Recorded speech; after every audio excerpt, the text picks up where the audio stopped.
दोस्तों, आज हम आपको बहुत ही एक सुंदर सी कहानी सुनाने जा रहे हैं। तो चलिए शुरू करते हैं। रात में मैं अभी लौट कर आता हूँ। झीने से उतरते उतरते मेरे दोस्त ने कहा, दुनिया में यही मेरा सबसे अच्छा दोस्त था। प्राचीन स्पेन का एक खंडर था जिसके बाहर एक बड़ी सराय में हम लोग ठहरे हुए थे। धीरे धीरे वह मेरी आंखों से ओझल हो गया और मेरी आवाज़ सीधे लौट कर आना मिटती हुई पग ध्वनि में मिलकर खो सी गई। और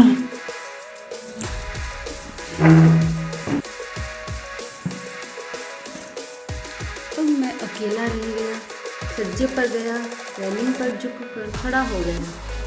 धूल में तीथड़े लपेटे हुए भिखारी दरवाजों में अड़े हुए थे। सामने एक गिरजा था जिसकी खिड़कियों की तरफ मुंह किए हुए बहुत से कुत्ते भौंक रहे थे, क्योंकि खिड़कियों पर जो क्रॉस लगे हुए थे वो पड़ती हुई सांझ के काले आवरण में छिपती हुई सड़कें जैसे रहस्यमयी हो रही थी।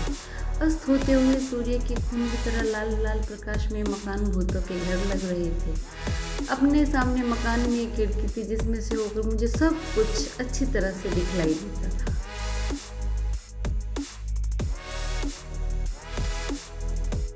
मुझे लगा कि उस घर के कमरे कमरे में बेचैनी फैली हुई है।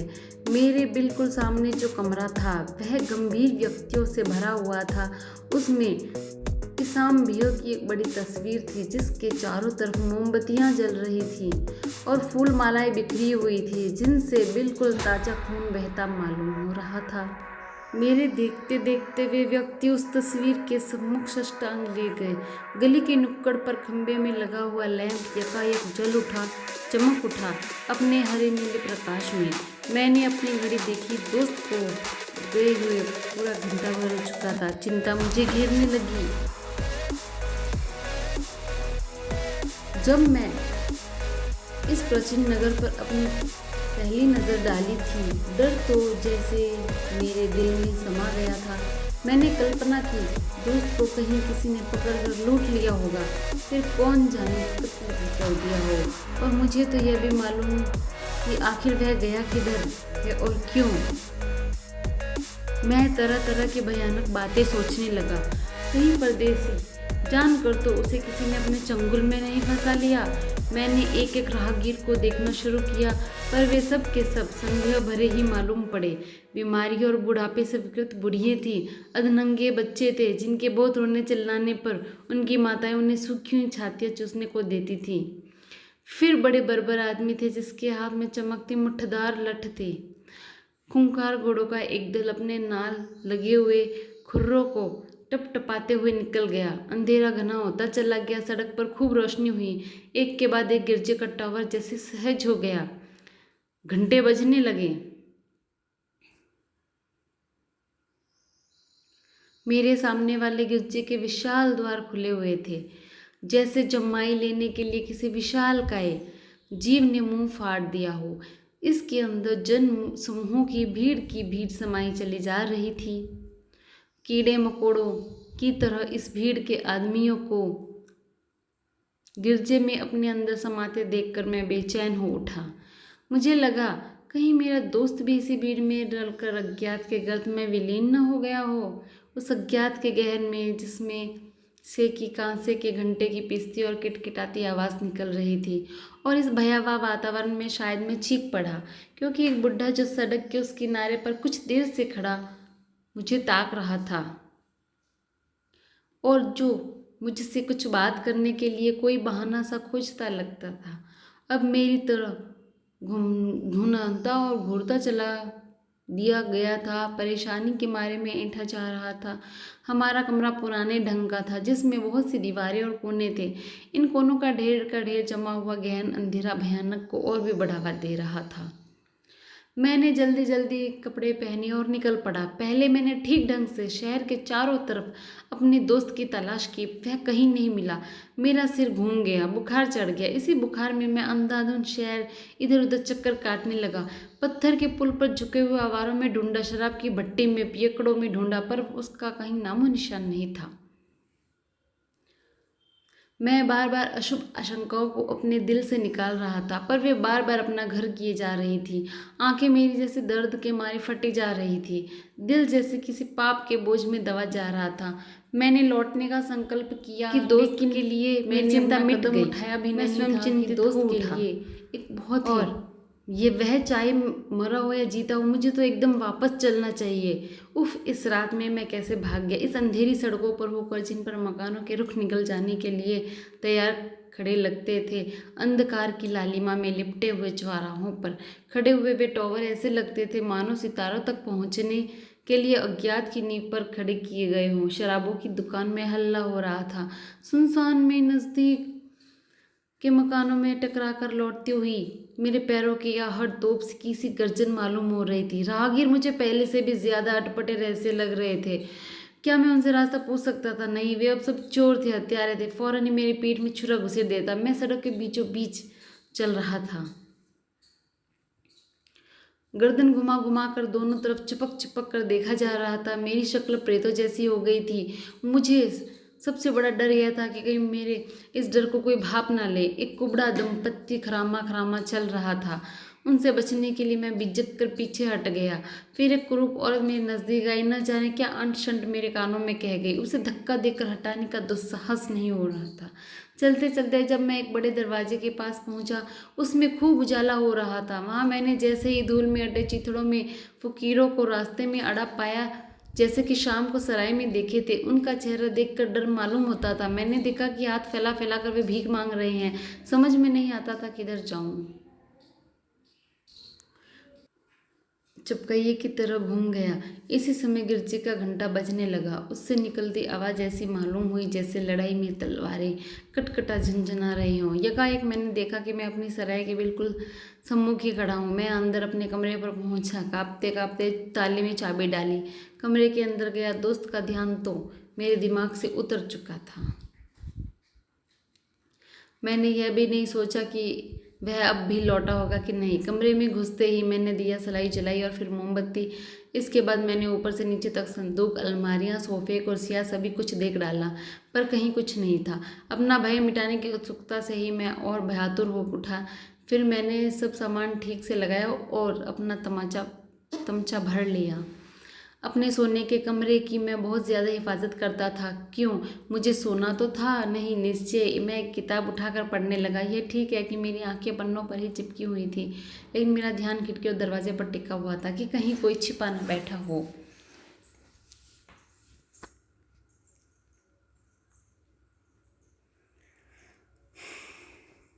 जीने पर चढ़ते हुए किसी के पैरों की जोर से आहट मुझे सुनाई पड़ी। प्रतिक्षण बढ़ती हुई उसकी गति के साथ मेरी चिंता भी समान गति से बढ़ने लगी। वह आहट ठीक मेरे दरवाजे के सामने आकर रुक गई। मैंने समझा कि लुटेरे आ गए और मैं फौरन चारपाई से कूद कर खड़ा हो गया।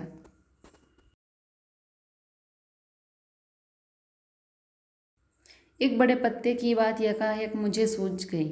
पुलिस को इतला कर दो। जल्दी जल्दी मैंने यूं ही अधूरे कपड़े पहने और चल दिया। सड़क पर आकर खड़ा हुआ तो पुराना बुखार फिर चढ़ गया।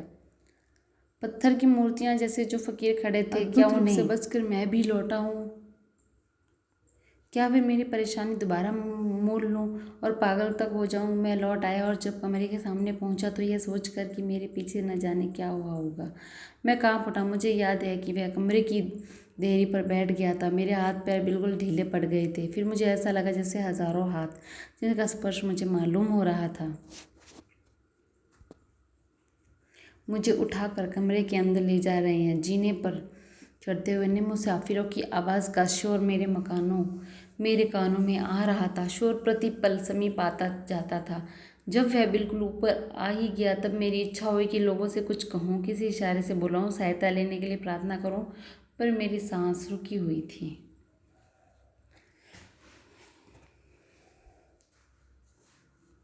हाथ पैरों की जैसे जान निकल गई थी। हिलते थे न डुलते थे। जीभ को जैसे काट मार गया हो। बोलना चाहने पर भी एक शब्द नहीं बोला पाता था।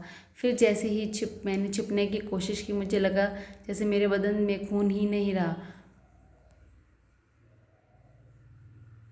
मुझे अपने ऊपर गुस्सा आ रहा था। आखिर मैंने उन लोगों को सहायता के लिए बुलाया क्यों नहीं? कोई आदमी आता नहीं मालूम है। तब मैं हिम्मत करके उठा, चढ़कर ऊपर वाली मंजिल पर पहुंचा। सोचा कि दरवाज़ा खटखटा हो, लेकिन फिर साहस नहीं हुआ और लौट आया। लौट कर फिर 4-4 सीढ़ियाँ एक एक साथ उतर कर मैं नीचे सड़क पर पहुंच गया। यह सब क्या मैं कैसे कर गया, मुझे कुछ नहीं मालूम। पहरेदार मेरे सामने खड़ा हो गया, कहना शुरू कर दिया, मैंने तुम्हें बुलाने आया हूँ, मेरे कमरे में चोरी हो गई है। पहरेदार मेरे साथ हो लिया। मैं क्या तमाशा कर रहा हूँ, तब भी मुझे इसका कोई भान नहीं हुआ। कोना कोना छान डाल सकता था, मज़े में मीठी नींद भी सो जा सकता था, पर करता क्या। पहरेदार जो आ गया था, उसने अपनी टॉर्च जलाई, उसे लेकर मैं बैठकर गुस्कुलाने, कुर्सी मेज पलंग किताबों में चोर की तलाश करने लगा।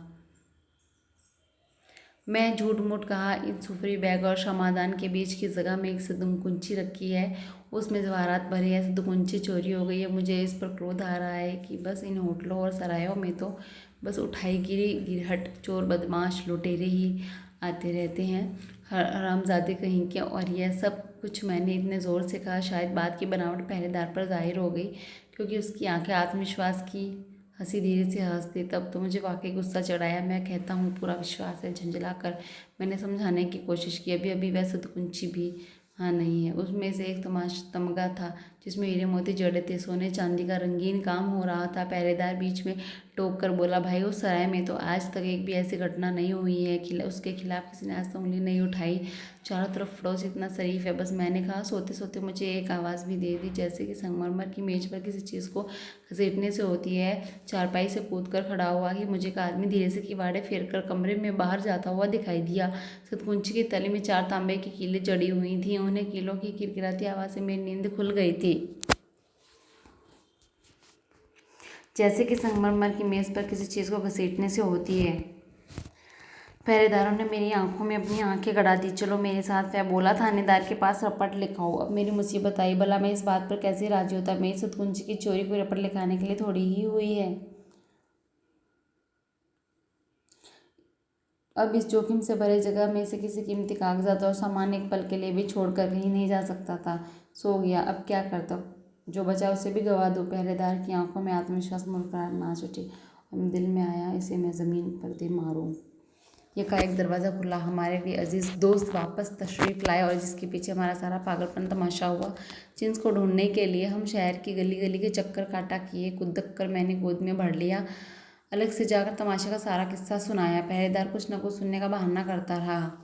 अगर मैं इस वक्त ज़रा भी मजाक करता तो सब गुड़गोबर हो जाता। बड़ी गंभीरता पूर्वक उसने और मेरे दोस्त ने सलाह कर यह तय किया कि कल सुबह होते ही थाने में रिपोर्ट लिखाई जाए और जिससे कि मेरे साथ पूरा पूरा न्याय हो सके, दोषी को सजा दी जाए, पड़ोस के सब कमरों में सभी अड्डों की तलाशी ली जाए। सवेरा हुआ, किंतु प्रभातकालीन सूर्य के उज्ज्वल और निर्मल प्रकाश में समस्त नगर मुझे शांति और सुमंतिया का आवरण ओढ़ में मालूम पड़ा। उसके अंचल में मुझे विश्राम के लिए आश्रय दिख पड़ा। बस जी में आई इस प्राचीन की समृद्धि पट से मिटती हुई, ओझल होती हुई गाथाओं की करुण कथा, महान काल वगैरह।